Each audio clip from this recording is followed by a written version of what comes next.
Nginibingelela nanke babukeli be-Blaqlife TV, ngiphinde nginamukele kuhlelo lethu esilibiza ngokuthi sikhipha izimfihlo. Igama lami nginguSitufuzela Ngamandlezulu, umkhwenya komsavukazi Mvuleni, intokazi yaZalmamkhize. So today ngivakashela usisi uzongichazela kabanzi ukuthi why engivakashelile namhlanje la ekhaya, yini le engakafuni ukuyishare, yini le engaka emphushayo ukuthi azayikhiphe esifubeni today. Sawubona. Yebo, sawubona sesunjani? Ngiyaphila kunjani? Ngiyaphila. Ngicela ubulisa ababukeli emakhaya mase uyasichazela ukuthi why ula ekhaya namhlanje. Sanibonani babukela emakhaya. Ngize lana ngidinga usizo sisi. Kade ngibona ishow yenu nibasiza abantu. Oh, okay. So yini le kuphushayo ukuthi uzufike la ekhaya, yini le kuxinayo umoya? Ngifuna ukutshela umuntu engithandana naye imfihlo yami. Kahle kahle ngangishadile nomkhwenyane wami ngo-2015. Shuthi ekushadeni kwethu saye sathola ingane eziwu-2.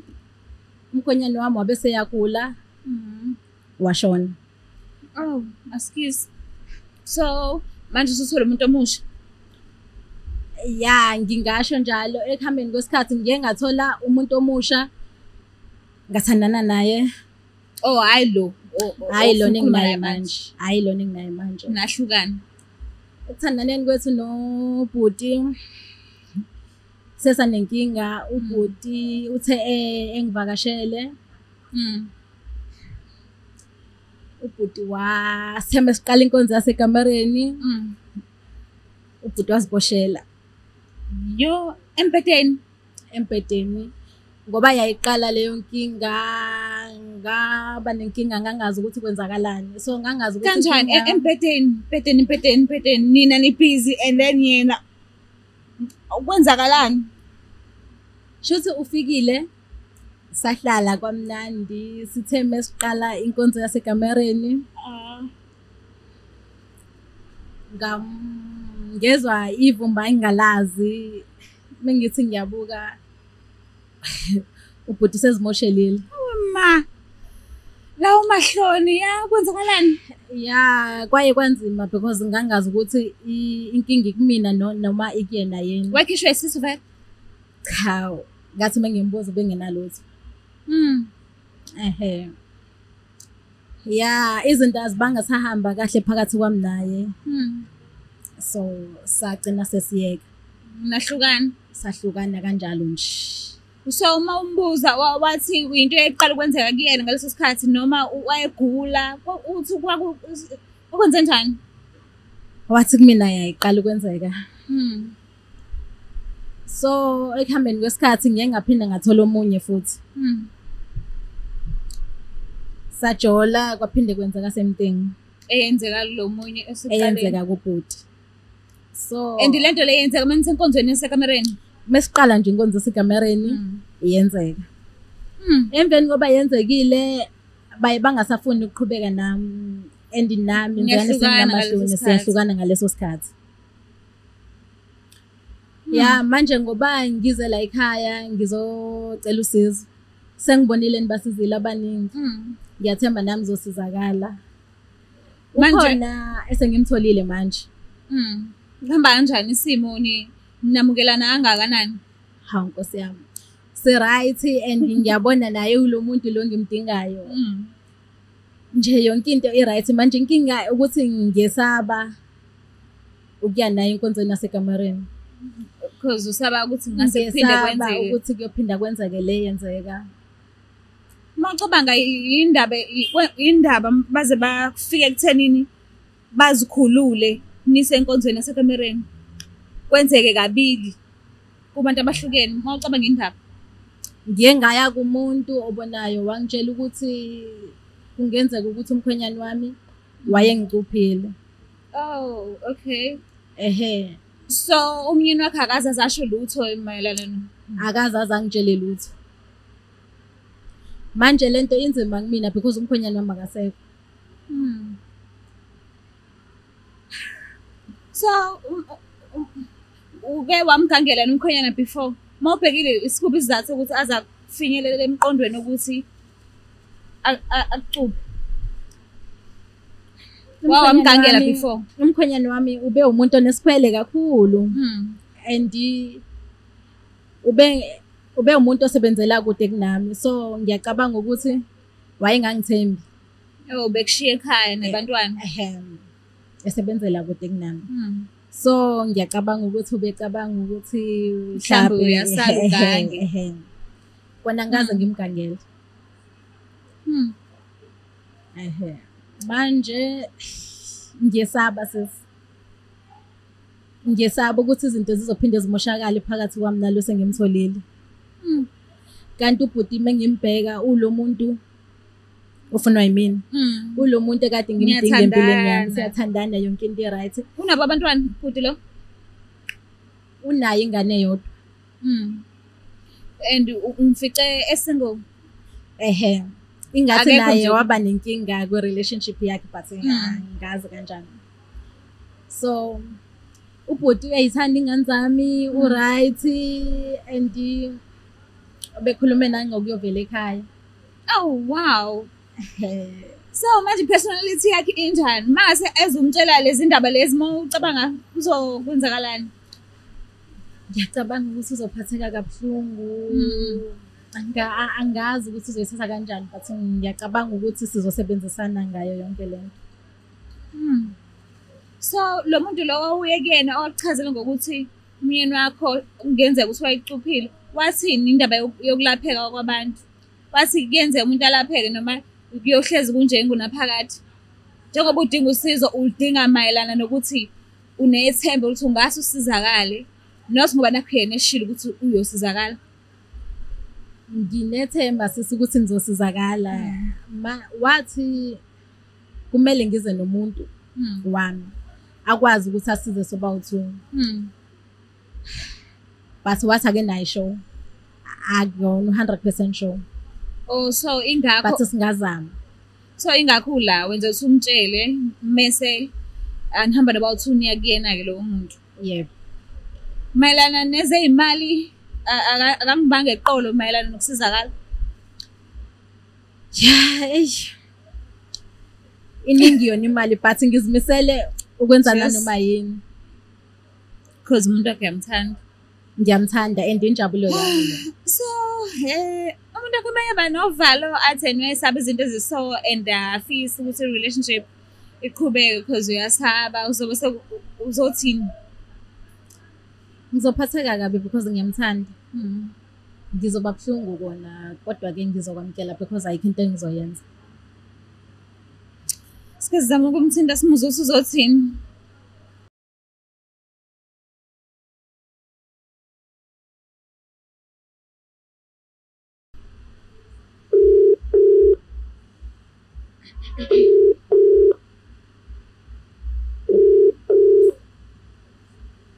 Hello. Sawubona kunjani? Hello. Sawubona unjani? Yebo, ngaphila njani? Siyaphila nathi. Ukhuluma noSitufuzile ngamandla Zulu from Blaqlife TV. Yebo. Kwenze njani iBlaqlife TV? Ngihleli lo person wakho la e-studio. Ucela ukukhulumisana nawe, ngicela ukuthi umlalele. Oh. Hayi akunankinga. Okay. Yebo baba. Yebo, unjani? Siyaphila baba unjani? Ngaphila nami. Yebo baba. Yini kwenze njani? Wenzani lapho? Kunzima kona. Baba ngisacela sikhulume bandla kunento engicela ukukutshela yona. Oh, yini le engaziyo usho kuma TV ngabe ungitshelele. Kunzima ukuyisho kodwa ke ngibonile ukuthi angize la kule show. Mhlawumbe ibona abazongisiza because bengisaba ukukutshela kuyimina nawe. Oh, usabani naye ngakubeka isandla.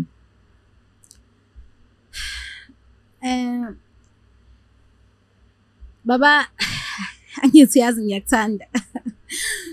Ngiyakwazi baba. Yebo baba. Manje baba mina ngifuna ukukutshela ukuthi ngangishadile. Manje Hayibo. Mana-ke, mana. Wawushadile? Yebo baba ngangishadile. Hayibo. Awuzungitshela nje lokho mina. Bengisaba ukukutshela. Kwenzakalani wadivorce noma kwenzakalani?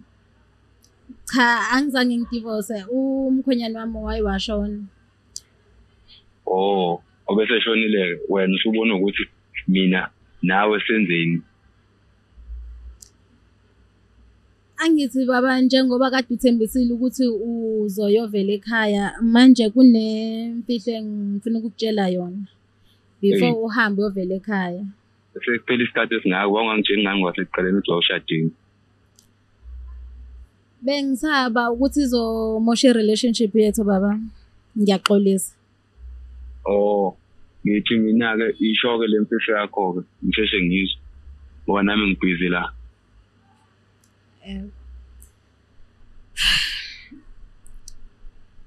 Emveni koba umkhwenyana wami eshonile ngiye ngazama ukuthandana nomunye umfana.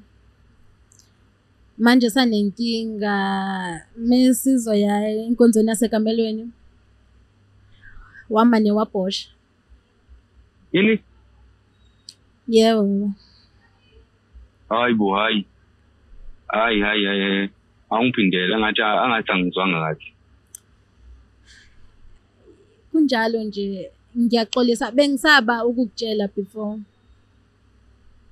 So uthini kumina ngichazela ukuthi lento ishoyo kwenzeka kanjani?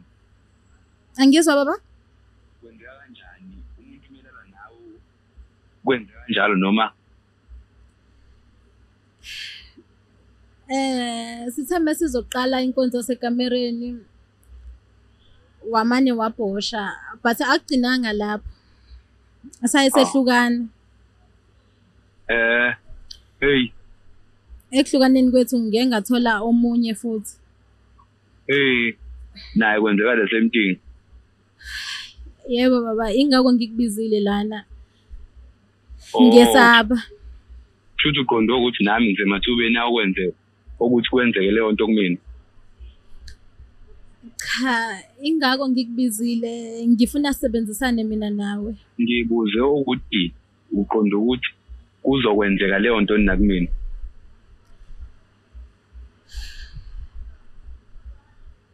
Yebo baba, izokwenzeka mekuwukuthi asiyanga kuyoyilungisa lento mesiqala. We mama, angamane kuphele kwalolu thando kwamanje. Alimane liphele. Ngeke phela mina ngibhosha uzothini ibandla ngeke. Ngeke kulunga. Ngiyaxolisa.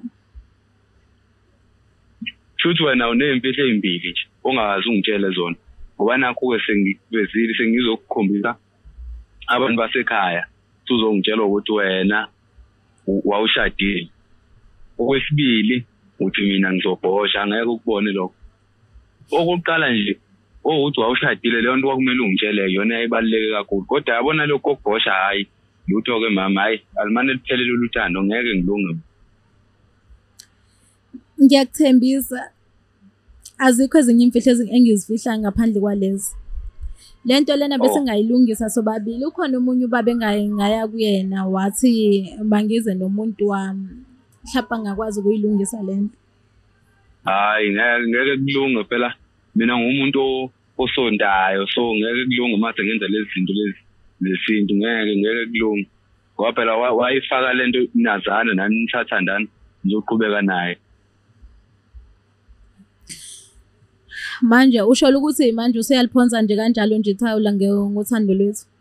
Hayi ungangifonele ngizokufonela uma ngiqale ngicabange lento ngoba ngeke ngikwazi ukuthi ngicela ungixolele baba ngicela ungixolele ngiyaxolisa. Lutho ke ngizocabanga mase ngiyakufonela ungangifoneli nje ngingakafoni.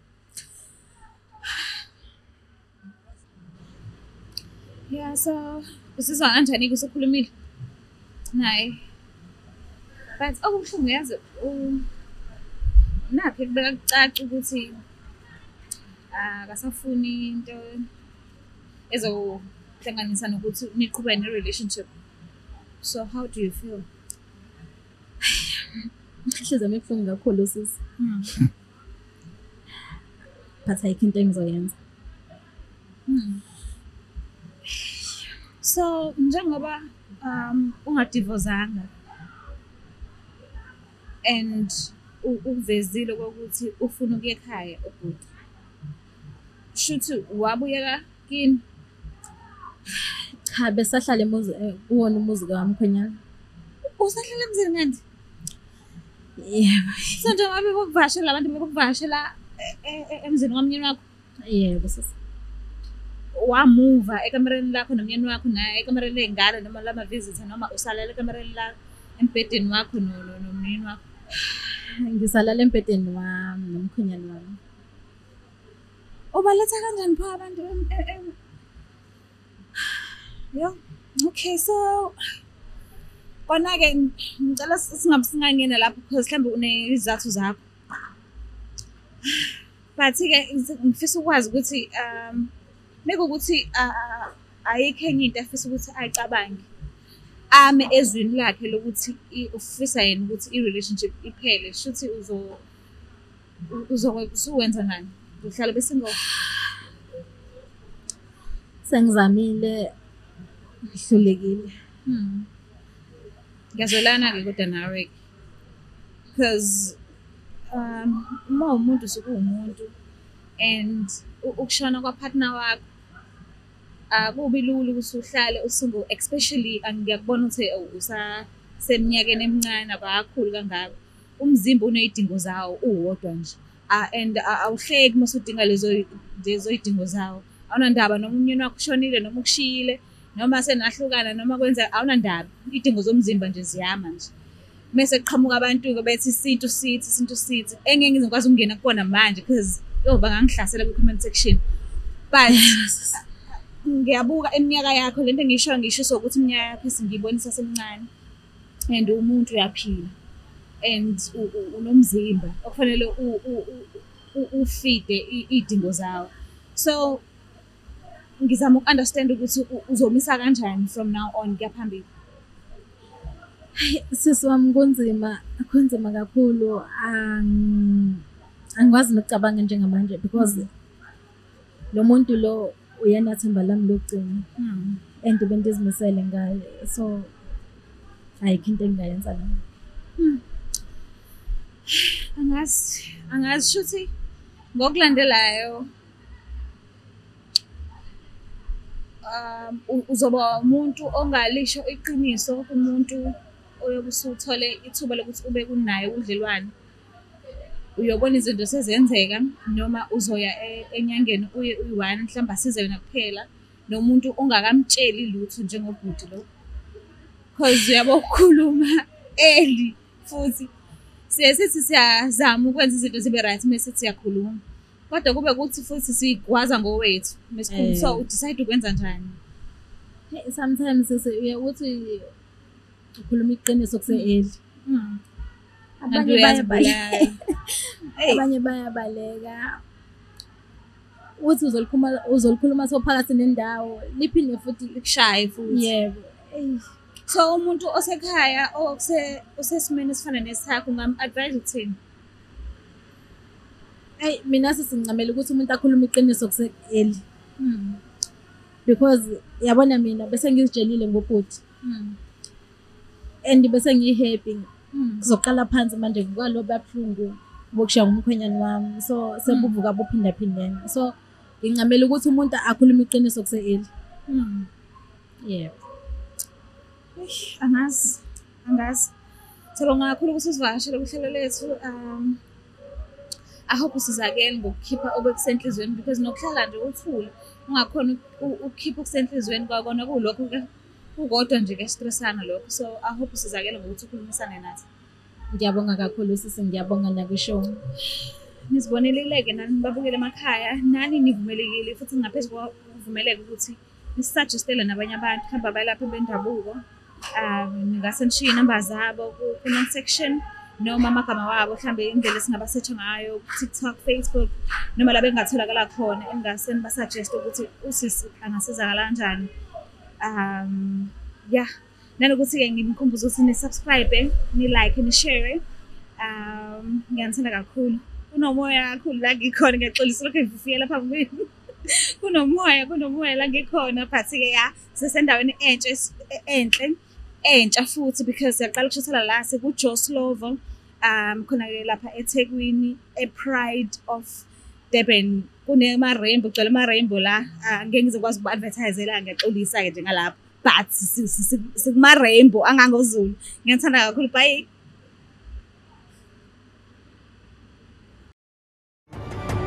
Is there black